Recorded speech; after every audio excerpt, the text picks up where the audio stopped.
host. I'm here to motivate, educate, and entertain. Join me on YouTube every Wednesday at 7 p.m. Stacey Thomas Talk Show, where we have powerful discussions centered around health, relationship, careers, and everyday conversation. Follow me on Facebook, I am Stacey Thomas. On Instagram, Stacey Thomas Talk Show. And don't forget, I can promote you too. Email me at iamstaceythomas@gmail.com. Now, it's time for the show. Hello and welcome. Hello, everybody. I am Stacey Thomas. How are you? Let me tell you tonight, thank you for tuning in to the Stacey Thomas Talk Show. I get really excited when I get to interview guests, period, right? But it's been 3 years. 3 years. So I guess that's around the time I first started that I interviewed a comedian out of Richmond, Virginia. Beautiful lady. And she's moved on to bigger and better things. And she's still blessing my platform. Let's bring on Apple Brown Betty. Hey, Ladybug. Hey, beautiful. How are you? I'm good, thank you. You know, I thought, well, first, let me say thank you for giving me the time to come on my show. And at the same time, I noticed, well, I saw it online. You had a live interview with Chris Pomey, which was a great interview right before mine. And I'm like, did she remember that she's coming on my show? And I'm like, is she going to be too tired? But you know what? Thank you, sweetheart, for blessing my platform. Oh, well, thank you for giving me a platform. I appreciate you. I can't believe it's been 3 years since we did this, but I distinctly remember telling you then that I would always avail myself for you and for your show. You've always been super supportive. You know, something I mentioned on Chris's show is I like to dig a deep mine rather than get a bunch of shallow mines. I know So that's right. I believe in, keeping it with the people I started out with, because that's who's gonna really push me and propel me. But you know what? It's you. It's your spirit. It's the vibe people get from being around you. I've been around you. The same thing I feel when I talk to you online, and seeing you in person. You've just got a good spirit. So people love being around people with good spirits, right? Thank you. I You're giving appreciate off that. you're giving off great vibes, and that's the thing about you. Is humble the word. Like, you've done a lot, and we're going to get into that, but at the same time, you're not someone just says you don't forget people. You really don't forget people. What keeps you humble? Um, I think that part of it, that's just, I'm a pretty unassuming person by nature. Um, I've always been given the gift of humanity. I know how people work, and I learned early. There's a quote that I like that says, let me not mess it up. The axe doesn't remember, but the tree never forgets. So the axe that chopped down a tree, it chopped down a million trees, but the tree that gets cut, it never forgets being cut, right? Right. So, coming from a place, I just treat people like I want to be treated. I've been the tree. We all have childhood trauma, and we've been misused and mistreated and unappreciated. So I know how powerful an effect people have had on me that um, show me their humanity and are kind to me and are helpful to me and made me feel seen and made me feel special and made me feel important. So I just want to be that person for other people. Wow. And that's why you're blessed. You've been blessed. Thank You're blessed now, and you continue to be blessed. God sees all the good people. God sees everybody. You know what I mean? you. So I got to remind myself that there are people on here that don't know you. So I don't want to move too quickly. I want to go back. How many years has it been since you've been doing comedy? I started 2020 during the pandemic. So June was my 4-year comedy anniversary. 2020. So assuming you started just what, on social media? So yeah, I was a Facebook comedian first. Like, people will always say you got to try stand up, and I was like, no, that's not for me. That's a different muscle. Uh-huh. I respect it. I'm just cookout funny is what I would always say. Uh-huh. But I was on. I had my show, the Drunk Auntie Show, my podcast on Yeah. Legacy Net Radio. Shout out to Marcus Johnson, creator of that network. And there was another comedian who had a show called The Black Top. His name is Mike J. And Okay. Mike J used to guest on my show, and I would guest on his show. And he's like, "No, you funny for real. Like, you gotta try stand up. You gotta try stand up." And then one day he called me. This was after, and we can get into this story later. But I found myself with no job and no income. And he called me and said, "I got $50 for 10 minutes. And baby, I needed all 50 of them ones." And I went and I got that $50. And I found out I could make money doing this. And that's what got me started. But I fell in love with the craft and the process and the people and the connection and all later. So you telling me we'll sit there 1 minute. I don't know. I don't know. But if we find ourselves unemployed and we get a chance, we're going to jump at it. We ain't going to think about the I don't know part. It's stranger things a man can call and offer you $50 for. You know what I'm saying? So, so yeah, go little hee hee ha ha. I can do that. I can do that. So so you changed from being actually just in front of the camera in your house.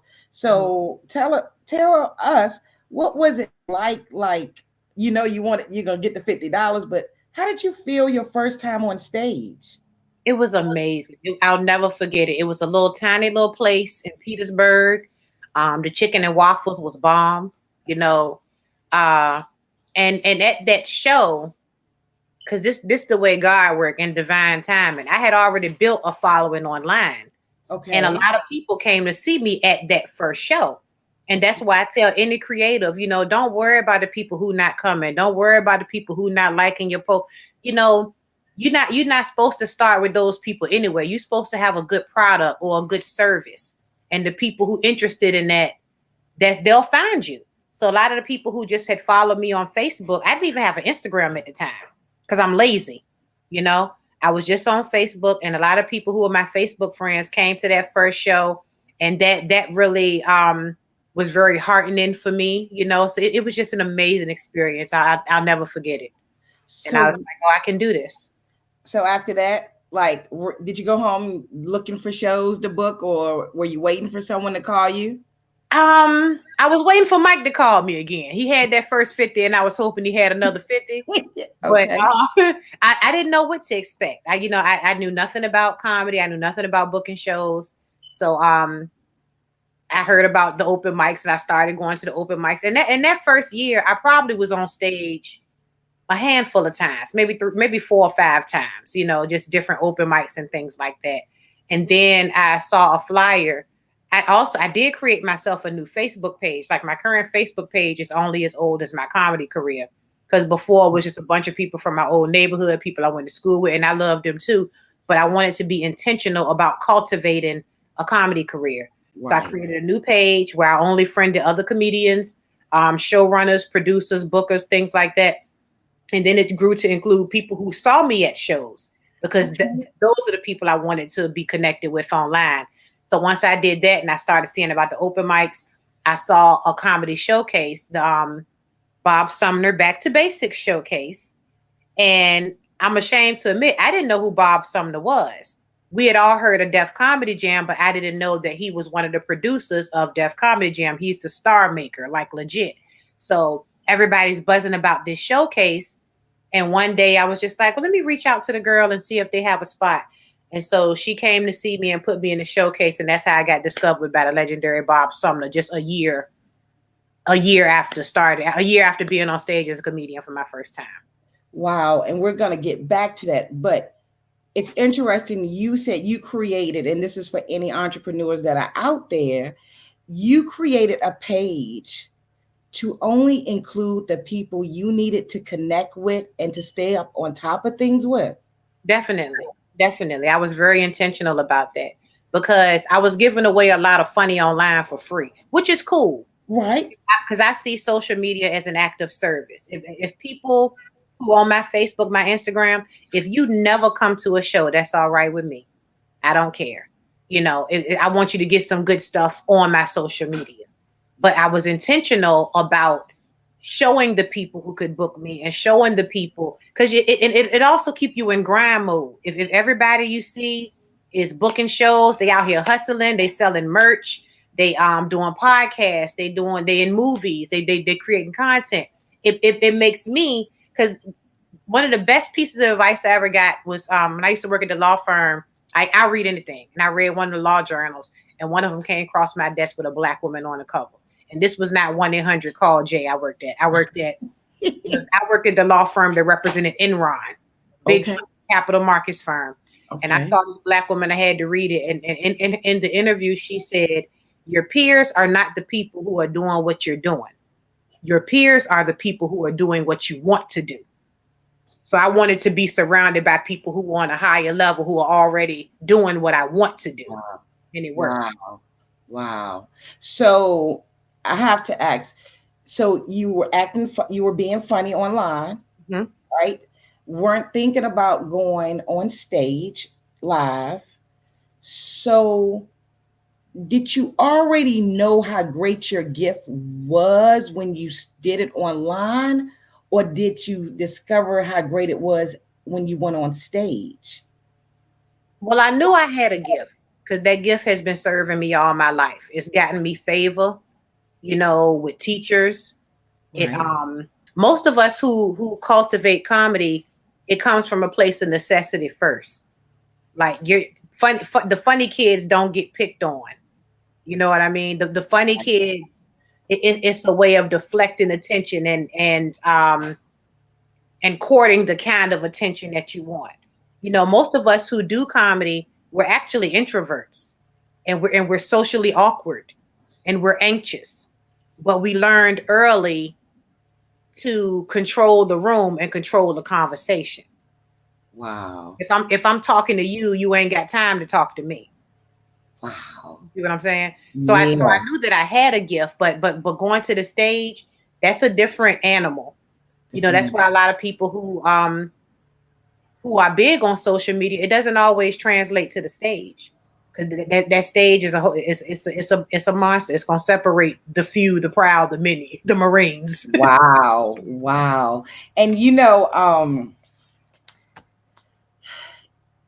is it true? Would you agree with the statement? Now, this is before you got big. Would you agree with the statement as an entrepreneur or somebody out there grinding, trying to find places to perform at, when people say the struggle's real? um, any struggle's real if you choose to get in that struggle. I don't like the struggle. Okay. I don't, all my life I had to fight. I want to do what comes naturally to me. Mm-hmm.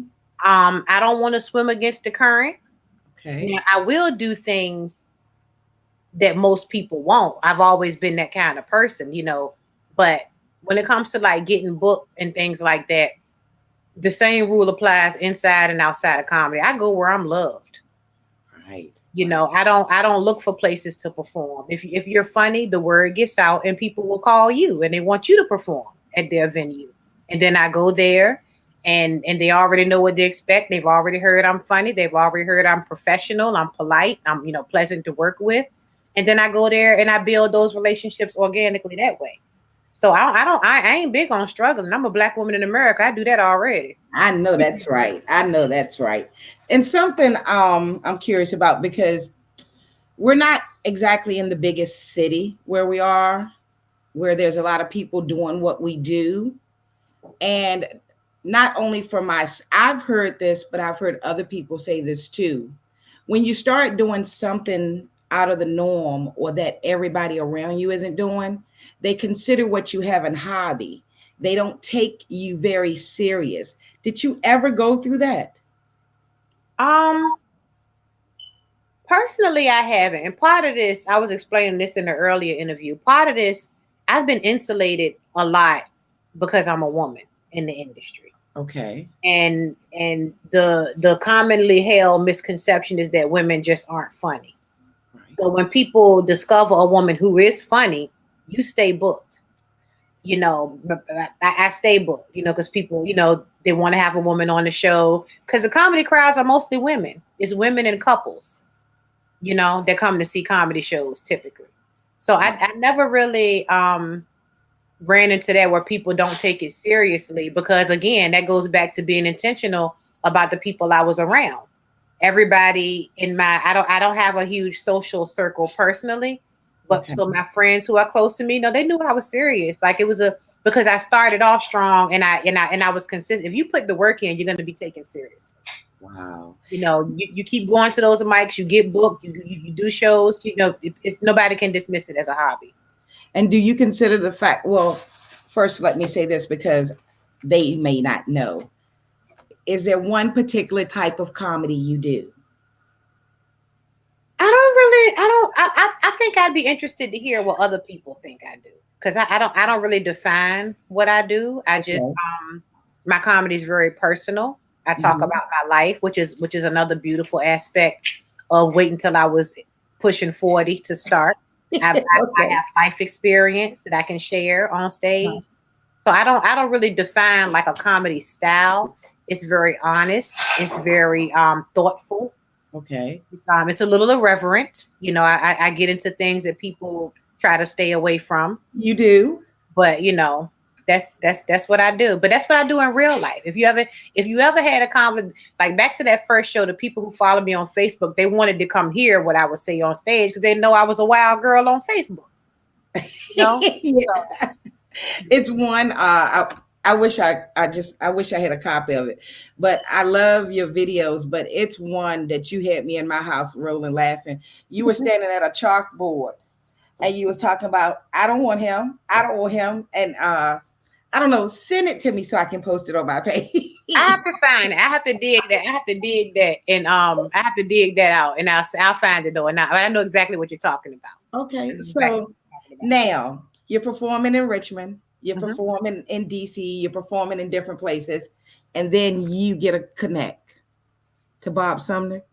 Is that his name? He came. He went on a national tour. He went on a nationwide tour looking for the Uh-huh. next wave of comedians. Uh-huh. Came to Richmond. This was July 2021. He came to Richmond, and I was in that show.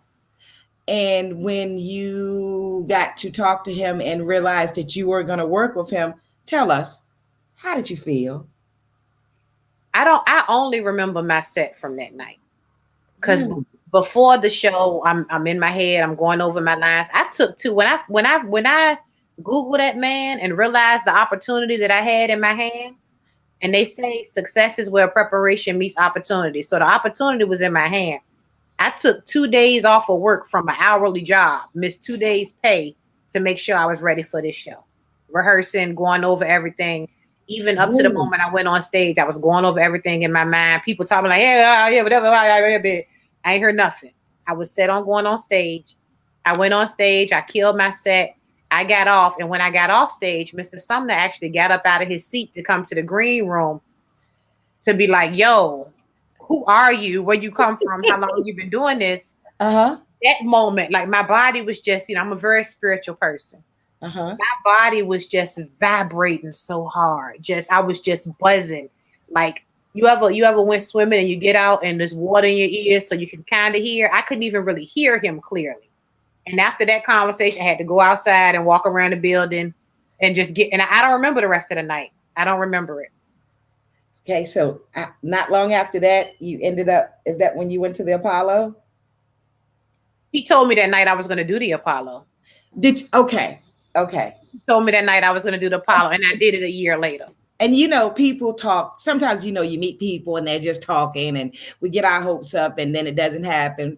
Mhm. So when he said to you you were going to the Apollo, did you believe his words or did you already know one day I'm going to the Apollo? I already knew, but I knew because of who he was. Like he's not a. I mean, his reputation preceded him. But Right. that's also the kind of person I am. I take things for face value. Like if you tell me, you like my hair, it'll never occur to me that you're trying to be funny because this curl a little lazy. You know what Okay. I'm saying? Okay. So Okay. I typically, and that doesn't mean I'm gullible or naive. It's just that I'm a truthful person. So I presume that people are telling me the truth. Now, when I went to Hollywood this summer, a whole lot of people told me a lot of stuff. And I was just like, okay, yeah, cool. But that's when I was introduced to Hollywood talk. So now Really? Like, So what's Hollywood talk? Just talking to be talking. oh no, oh you're great. I'm put you on my show. Oh, you're great. We're gonna do so and so. Yeah, call me. We're gonna so and so. And that's no tea, no shade. People are busy. People Right. are excited in the moment. It's Mhm. just like you ever been at work and work you is super excited about this fabulous meal you're gonna cook your kids when you get home. Right. And you mean that shit at 10:30 a.m. Uh-huh. Uh-huh. But then you get home, So that's Hollywood talk too. You know what I'm saying? So I'm not mad. I'm not mad. It was just that was kind of like a just an introduction to that's Hollywood. Hollywood. Sweetheart, what's going on now? Um, well, I got baptized. Yeah. Congratulations. Thank you. Okay. So I'm becoming more active in my church. That's something that I'm excited about. That's a great thing. Thank you. I'm super busy at work. I work in a retirement community, so just being of service to the elderly. That's my regular life, my real life, my day-to-day life outside of comedy. Just my kids are grown, but just being a mom to adult kids is it's like a second puberty kind of. That's right. But I'm having a great time. Me and my daughters have a great time. I'm so blessed in that area. A lot of parenting is something that it takes so long to see the effects of your decision. Ooh, yes, sweetheart. It's almost, well, I don't know about you, but having boys, it's almost like you expect to see the maturity in their 20s. Takes a little longer. And depending on the path that they're choosing to take, you might not see it until late 20s, early 30s, if you see it then. But what I learned, talking about that life experience, I almost died like 4 times in the past few years, right? So facing my own mortality changed my perspective on a lot. It's hard watching your kids go through things that if they had listened, they wouldn't be in that situation. Right. But what we have to understand is, number one, they don't belong to us. Right. Them children don't belong to us. They belong to us. They own whole person. That's right. And you have to trust the job that you did raising them. And at some point, like when people ask me, what advice would you give a comedian, somebody who wants to try comedy? You just got to go. You just got to do it. You got to go to open mic. You got to get on stage. So at some point, we just got to let them go. Got to let them do it. They got to bump their head a little bit. You know what I'm saying? And that's hard as a parent. I couldn't imagine having sons. I don't have this. You get to the point. I agree with everything you're saying, and I think it's better for the parent when you have grown kids, when you realize it's their life. Mm-hmm. You pray that you've taught them everything they need to know. You continue to pray for them, and when you realize and accept it, that they are grown and they have a path like you had your path, it's a little easier. It's a little less stressful than sitting around crying. I see people worrying about grown children, but the fact is, and I remind people, if they're grown, you can't tell them what to do. So how are you going to stress about it? You hit the nail on the head when you're talking about, they got their own path, like you had your own. And we were stupid too. Yes. A girlfriend reminded me one time, she said, Stacey, do you remember the things we used to do? I said, okay. And you all right? Excuse me. They got to have their own testimony. Right. So do we have any events coming up? I'm super excited for Halloween. You can see the tail end of my Halloween. I was going to say that. Halloween. We do Halloween real big here. I have a show this Sunday at the Funny Bone, Richmond Funny Bone. I'll be there. Let me pull I have my brain resets every morning at 4:00. I don't know what's going on unless I'm looking at my calendar. So Sunday the 27th, I'm at the Funny Bone. On Halloween night, I'm actually at the DC Comedy Loft in Washington. Friday night, November 1st, I'm doing a Don't Tell show. Don't Tell is a comedy. I don't know how to describe it. It's like a conglomerate. They go to different cities and produce these shows called Don't Tell, and it's a secret location and everything. So I'm doing that on Friday, November 1st. November 2nd, I'm in Fredericksburg, November 2nd. But if you go to my social media, go to my bio, there's a link tree, and you can see all my shows, everything I have going on. But the biggest show I have on the horizon is I'll be back at the Apollo on Thursday, December 5th. So I'm looking forward to that. I'm really You- looking forward to that. You're going back? Yes, ma'am. Only thing better than doing Apollo is doing it twice. So I'm going back. Congratulations. And this has been great. And I'm a little bothered because something's going on with my StreamYard app that I can't see the comments. Uh-oh. So if there are any comments, I have to say I am very sorry. I am not ignoring you. I just can't see them. Uh-oh. Well, we'll have to do it again, and maybe Well, we'll. Oh, so Mr. Wanda says, "Hey y'all, hey BK." okay. BK Granny. Oh, before you go, let me tell you. Mhm. So ever since I got the new page, I miss a lot, right? I miss a lot of stuff, people that I want to see. BK Granny will call in a minute. You see Apple Brown Betty? You see Apple Brown Betty? And then I have to go stop what I'm doing and look at your page. I love her so much. If ain't nobody else following you, BK Granny on the watch. I love her so much. That energy is everything. So that's why I gotta hit her up and get me a toy or something soon. I'm still single. How, sweetheart, congratulations on everything that you're doing. Thank you. How can, tell us, you mentioned something, but tell us, how can people follow you? So I was reminded in my last interview, I totally have a website. Okay. $25. So I need to my website. My website is applebrownbetty.net. You can link to my social media. You can link to my upcoming shows and see what I got going on. So you can come see me at a show.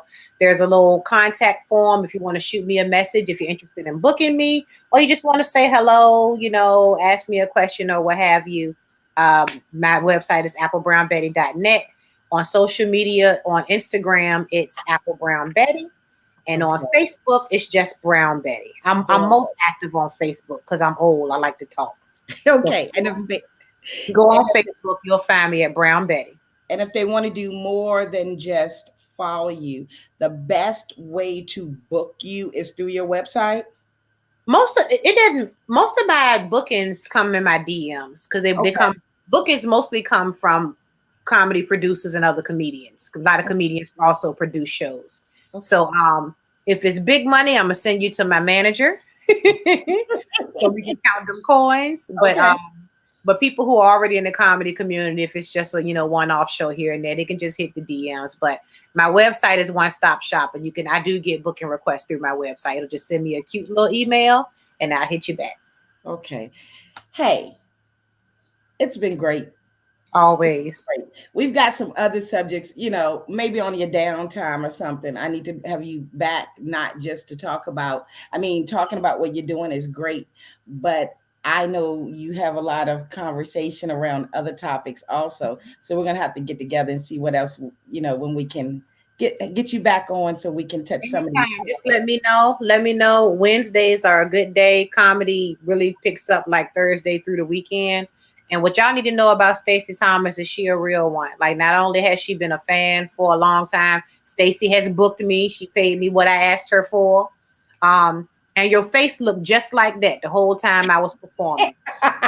Let me tell you, people loved you. See, I didn't want to say, oh, she's been to one of my events, and people loved you, And people love you because you love people. I was telling the last interviewer I was on, when I went to Appollo, Stacey Thomas called me and tried to give me some titty money. Stacey Thomas asked me, like, you straight, baby? You need a little, and I was good. I told her, save that favor because one day I might need it. But that's the kind of woman she is, and I want your viewers to know that because I it's my most fervent prayer. Yeah, I pray for success and all that, but I pray that God send me His people because the entertainment industry can get so wicked. So I pray that God keeps sending me His people on my path, and I keep meeting them, and you one of them. So I appreciate you. I thank you. And now I got one more question. Mm-hmm. With everything that's going on in the entertainment industry, how do you protect yourself from dealing with the devil?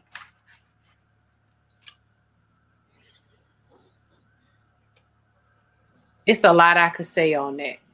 Um, I mentioned earlier I'm a very spiritual person. I pray constantly for protection. Mm-hmm. Um, I ain't no stranger to my knowing no. Okay. um, I pray every time I leave my house, God cover my home, cover my car, cover let me be well received by these people. Let this be a good experience. I stay prayed up. But even outside of that, I part of it is kind of built in. Like I can't even pretend that I'm like a super selective person. I always wanted to be one of them women that come in the room and just look around and be like, "Oh no, nah, you full of shit. You full of shit." That's never been me. I walk in like, "Hi," you know what I'm saying? Uh-huh. So I pray for that protection so Okay. that I can move freely and do what God sent me here to do. God sent me here to be an open, loving person, right? So that's what I do. But the other side of it is just naturally, I'm not a person who likes to party. You know what I'm saying? I after the show, I'm going to get in my bed. I want me something to eat, and I'm eating in my drawers, watching RuPaul's Drag Race. So that personality just naturally is kind of, you know, in most comedians are introverts and Right. like being alone and stuff. So I pray a lot, but I don't I just don't be in the mix. And I'm Okay. also old. I'm not out here to party and stuff. I'm trying to go and I got I a day think job. I gotta be I, to work in the morning. I thank you. I love your answer to that question, and I am wishing you the very best.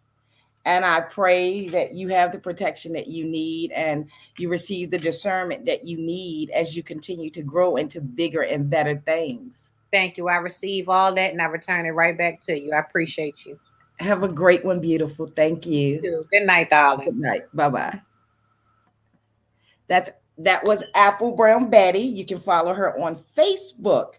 Follow her on Facebook. Go to her website. It's applebrownbetty.net. Don't put off for tomorrow what you can do today. If you know you have an event or something coming up and you would like a comedian, take it from me. Check her out. She does different. What do I say? Her comedy may be one way at my event. Her comedy may be one way at your event. She's very versatile. That's what it is. Okay. So check her out. Follow her, like I asked you, on social media. And if you would like to get even more information about her, go to YouTube, Stacey Thomas Show. Stroll down to 3 years ago. Check out the very first time I interviewed her. You won't be disappointed. Until next time, I am Stacey Thomas. Don't stress too much about yesterday or worry too much about tomorrow. If you do, you just might miss living today. Have a great one.